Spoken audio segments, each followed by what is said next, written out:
শাহিন এবং আলম ওরা এই ঘোষিত সরকারের দোষরদের নিয়ে কমিটি সাজিয়েছে। এই ভুয়া শাহিনকে অবিলম্বে ও আলমকে প্রত্যাহার করে আমি জানাচ্ছি ফতুল্লা থানা কৃষক দলের পক্ষ থেকে বহিষ্কারের কমিটি বাতিল জানাচ্ছি। আমি নারায়ণগঞ্জ জেলা কৃষক দলের সাবেক যুগ্ম আহ্বায়ক, ফতুল্লা থানা কৃষক দলের সাবেক আহ্বায়ক এবং রানিং ফতুল্লা থানা বিএনপির কৃষি বিষয়ক সম্পাদক আমি আমির হোসেন ব্যাপারী 28 অক্টোবর থেকে শুরু করে 5 আগস্ট পর্যন্ত আমার নামে 12টি মামলা হয়েছে। আপনারা জানেন এই শাহিন এবং আলম ওরা এই ঘোষিত সরকারের দোষরদের নিয়ে কমিটি সাজিয়েছে। ইতিপূর্বে আমার ফতুল্লা 5টি ইউনিয়নের নেতৃবৃন্দ এখানে উপস্থিত হয়েছেন।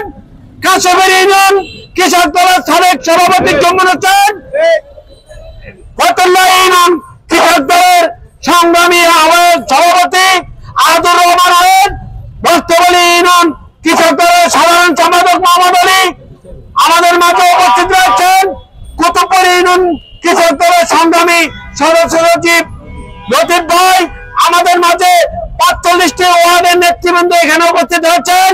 আমার সবাই এখানে তারা আমার এই 4 বছরের আন্দোলন সংগ্রামে আমরা সর্বোচ্চ ভূমিকা রেখেছি।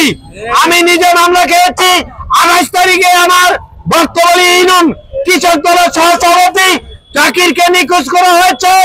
এই নিখোঁজকে মিডিয়া সেল এবং বাংলাদেশের পৃথিবীর সর্বোচ্চ মিডিয়া যে যাকে বলে আল জাজিরা, ওই আল জাজিরাও তার এই শিরোনাম করেছিল।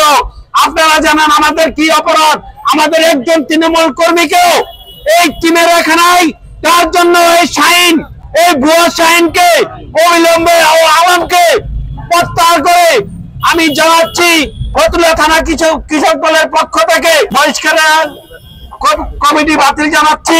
অবিলম্বে শাহিন ও আলমকে বহিষ্কার করে পুনরায় নতুন করে কমিটি দেওয়ার জন্য বাংলাদেশ জাতীয়তাবাদী কৃষক দলের কেন্দ্রীয় সংসদের সভাপতি হাসান জামিন তুন ভাই ও বাবুল ভাইকে আমি বলতে চাই, আমাদের তৃণমূলকে রেখে এই কমিটি দিয়েছেন, এই তীব্র নিন্দা প্রতিবাদ জানাই।